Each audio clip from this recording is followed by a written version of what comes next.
ಈ ಒಂದು ಘಟನಾ ಸಮಾರಂಭದ ಪ್ರಮುಖವಾಗಿ ಇವತ್ತು 11 ವರ್ಷದ ಸನ್ಮಾನ್ಯ ನರೇಂದ್ರ ಮೋದಿಜಿಯವರ ಒಂದು ಆಡಳಿತ ಇಡೀ ವಿಶ್ವದಲ್ಲೇ ನಮ್ಮ ಭಾರತದ ಒಂದು ಹೆಮ್ಮೆಯನ್ನ ವಿಶ್ವ ಗುರುವನ್ನಾಗಿ ಮಾಡುವುದರ ಮೂಲಕ ನಮ್ಮ ಆಧ್ಯಾತ್ಮಿಕ ಯೋಗ ಮೂಲಕ ಇಡೀ ಪ್ರಪಂಚದಲ್ಲಿ ಹೆಚ್ಚು ಕಡಿಮೆ 200 ದೇಶಗಳಲ್ಲಿ ಯೋಗ ದಿನಾಚರಣೆ ಮಾಡುವುದರ ಮೂಲಕ ನಮ್ಮ ಭಾರತದ ಒಂದು ಆಧ್ಯಾತ್ಮಿಕತೆ ನಮ್ಮ ಭಕ್ತಿ ಭಾವನೆಗಳನ್ನ ಇಡೀ ಪ್ರಪಂಚಕ್ಕೆ ತಂದುಕೊಟ್ಟಿರುವಂತ ನರೇಂದ್ರ ಮೋದಿಜಿಯವರ ಒಂದು ವಿಜಯೋತ್ಸವ ಸಭೆಯನ್ನು ಕೂಡ ಇವತ್ತು ನಾವು ಹೇಳಬೇಕಾಗುತ್ತೆ ಬಂಧುಗಳು. ಇವತ್ತು ನಮ್ಮ ರಾಜೀವ್ ಅವರು ಜೊತೆಗೆ ಗೋವಿಂದ ಕಾರಜೋಳ ಅವರು ಇಡೀ ನಮ್ಮ ದೇಶದ ಬಗ್ಗೆ ನರೇಂದ್ರ ಮೋದಿಜಿಯವರ ಬಗ್ಗೆ ಎಲ್ಲ ವಿಚಾರಗಳನ್ನು ಕೂಡ ಹೇಳಿದ್ದಾರೆ.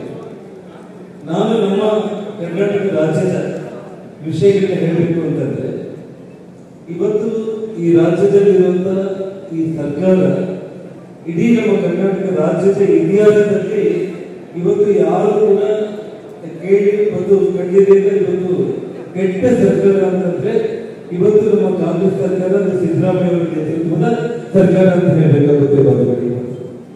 ಇಷ್ಟೊಂದು ಕೆಟ್ಟ ಆಡಳಿತ ಯಾವತ್ತೂ ಕೂಡ ನೀವಾಗಲಿ ನಾವಾಗಲಿ ಕೂಡ ನಮ್ಮ ಅನುಭವದಲ್ಲಿ ನಾವೆಲ್ಲರೂ ಕೂಡ ನೋಡಿಲ್ಲ. ಕೇವಲ 5 ಗ್ಯಾರಂಟಿಗಳನ್ನುವಂತ ನೆಪದಲ್ಲಿ ಅಧಿಕಾರಕ್ಕೆ ಬಂದು ಇವತ್ತು ಜನರನ್ನ ಮರಳನ್ನ ಮಾಡಿ ಇವತ್ತು ಸುಳ್ಳು ಆಶ್ವಾಸನೆಗಳನ್ನು ಕೊಡುವುದರ ಮೂಲಕ ಇವತ್ತು ಅಧಿಕಾರಕ್ಕೆ ಬಂದು ಅಧಿಕಾರದ ಹಂಚಿಕೆಯಲ್ಲಿ ಇವತ್ತು ಡಿ ಕೆ ಶಿವಕುಮಾರ್ ಸಿದ್ದರಾಮಯ್ಯ ಅವರು ಆಗ್ತಾ ಇರುವಂತಹ ಜಗಳ ಮತ್ತು ಈ ಸರ್ಕಾರದ ಬಗ್ಗೆ ಇಡೀ ಕರ್ನಾಟಕದ ಜನರು ಇವತ್ತು ಅವ್ರನ್ನ ಬಜಾರಲ್ಲಿ ನಿಲ್ಲಿಸುವಂತ ಒಂದು ಸ್ಥಿತಿಗೆ ಇವತ್ತು ಬಂದಿದೆ ಸರ್ಕಾರ. ತಾವೆಲ್ಲ ಕೂಡ ನೋಡಿರ್ಬೋದು, ನಿನ್ನೆ ಮೈಸೂರಲ್ಲಿ ಆಗಿರುವಂತಹ ಸಮಾವೇಶದಲ್ಲಿ ಸಿದ್ದರಾಮಯ್ಯ ಅವರು ಡಿ ಕೆ ಶಿವಕುಮಾರ್ ಹೆಸರನ್ನ ಹೇಳೋದಕ್ಕೆ ಕೂಡ ಇಷ್ಟಪಡಿದೆ. ಯಾವ ರೀತಿ ನಡೆದುಕೊಂಡು ಇವತ್ತು ಸರ್ಕಾರದಲ್ಲಿ ಅಧಿಕಾರಿಗಳು ಯಾರು ಕೂಡ ಕೆಲಸ ಮಾಡೋದಕ್ಕೆ ಹೆದರ್ತಾ ಇದ್ದಾರೆ. ಏನ್ ಕೆಲಸ ಮಾಡಿದ್ರೆ ಯಾರು ತಲೆಗೆ ಬರುತ್ತೆ ಅನ್ನೋ, ಏನ್ ನಮಗೆ ತೊಂದರೆ ಆಗುತ್ತೆ ಅನ್ನೋ ಅಂತೇಳಿ ಯಾವ ಅಧಿಕಾರಿ ಕೂಡ ಕೆಲಸ ಮಾಡ್ತಾ ಇಲ್ಲ. ಅಭಿವೃದ್ಧಿ ಕೆಲಸಗಳಂತೂ ಆಗ್ತಾನೆ ಯಾವುದೇ ಕಾರಣಕ್ಕೂ ಕೂಡ. ಜೊತೆಗೆ ಇವತ್ತು ಉದಾಹರಣೆಗೆ ಇವತ್ತು ನಾನಿರುವಂತ ಈ ಕೊಪ್ಪಳ ಜಿಲ್ಲೆ ಬಳ್ಳಾರಿ ಜಿಲ್ಲೆ ನಾವು ಒಂದು ಉದಾಹರಣೆ ಹೇಳ್ತಿಲ್ಲ. ಇಲ್ಲಿ ಬಸವರಾಜ ರಾಯರೆಡ್ಡಿ ಅಂತ ಹೇಳಿ ಮಹಾನುಭಾವ ನಮ್ಮ ಯಲಬುರ್ಗದ ರಾಜ, ಬಹಳ ಸೀನಿಯರ್. ಆದ್ರೆ ದಿನ ಬೆಳಿಗ್ಗೆ ಅಂದ್ರೆ ಮುಖ್ಯಮಂತ್ರಿಗಳನ್ನ ಸರ್ಕಾರನ ಬ್ಲ್ಯಾಕ್ ಮೇಲ್ ಮಾಡ್ತಾ ಈ ಜಿಲ್ಲಾ ಉಸ್ತುವಾರಿ ಮಂತ್ರಿ ಶಿವರಾಜ್ ತಂಗಡಗಿ ಅವರು ಇವತ್ತು ಕಂಪ್ಲೀಟ್ ಆಗಿ ಅವರಿಗೆ ಅಭಿವೃದ್ಧಿ ಕೆಲಸಗಳಿಲ್ಲ. ಹಣ ಮಾಡ್ಕೊಳ್ಳೋದಕ್ಕೆ ಇವತ್ತು ಬರಡಲ್ಲಿ ಇಲ್ಲಿ ಕ್ಲಬ್ಗಳು, ಗಾಂಜಾಗಳು, ಡ್ರಗ್ಸ್ ಎಲ್ಲ ಅವ್ಯವಹಾರಗಳನ್ನ ಇವತ್ತು ಕೊಪ್ಪಳ ಜಿಲ್ಲೆಯಲ್ಲಿ ಇವತ್ತು ಯಾವ ಮಟ್ಟದಲ್ಲಿ ಅವರು ಮಾಡ್ತಾ ಇದ್ದಾರೆ ಅಂತಂದ್ರೆ, ಕೊಪ್ಪಳ ಜಿಲ್ಲೆಯ ಎಲ್ಲವೂ ಶಾಸಕತೆ ಹೇಳ್ಕೊಳ್ಳೋದಕ್ಕೆ ಇವತ್ತು ತಲೆ ತಗ್ಗಿಸಿಕೊಳ್ಳುವಂತ ಒಂದು ಪರಿಸ್ಥಿತಿಗೆ ಇವತ್ತು ಈ ಕಾಂಗ್ರೆಸ್ ಸರ್ಕಾರ ಮತ್ತು ಈ ಜಿಲ್ಲೆ ಮಂತ್ರಿಗಳು ಮಾಡ್ತಾ ಇದ್ದಾರೆ.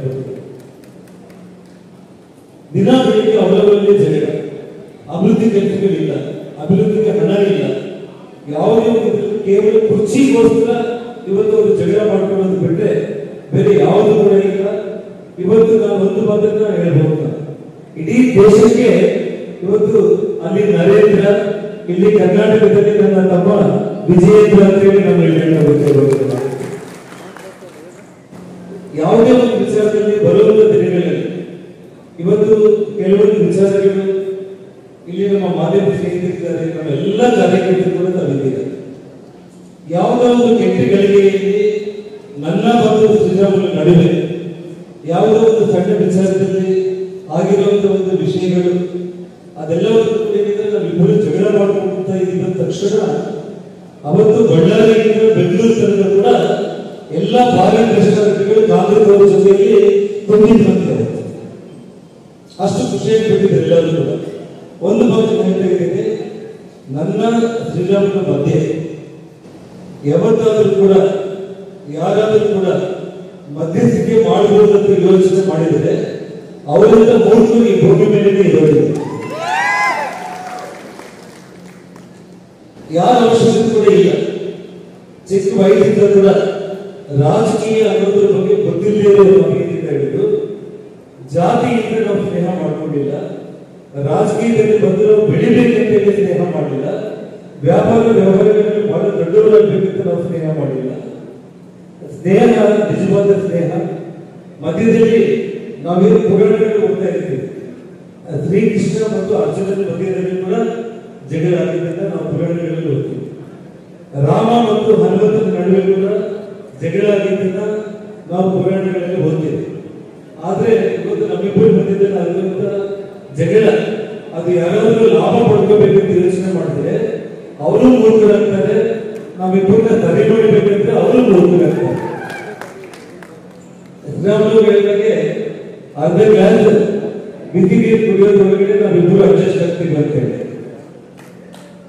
ನಾನು ಹೇಳೋದೇನಂತಂದ್ರೆ ಅರ್ಧ ಗ್ಲಾಸ್ ನೀರು ಕೈಯಲ್ಲಿ ತಗೊಳ್ಳೋದಕ್ಕಿಂತ ಮುಂಚೆನೆ ಇಬ್ಬರು ಮಾತಾಡಿಕೊಂಡು ಕುಡಿಯೋದು. ಯಾಕಂದ್ರೆ ಯಾವುದೋ ಒಂದು ಸಮಯ ಪ್ರತಿಯೊಬ್ಬ ಮನುಷ್ಯನ ಜೀವನದಲ್ಲಿ ಕೂಡ ಕೆಲವೊಂದು ಕೆಟ್ಟ ಗಳಿಗೆಗಳು ಬಂದೇ ಬರುತ್ತೆ. ಅದ್ರ ಬಗ್ಗೆ ನೀವು ಯಾವ ಯೋಚನೆ ಮಾಡೋ ಅವಶ್ಯಕತೆ ಇಲ್ಲ.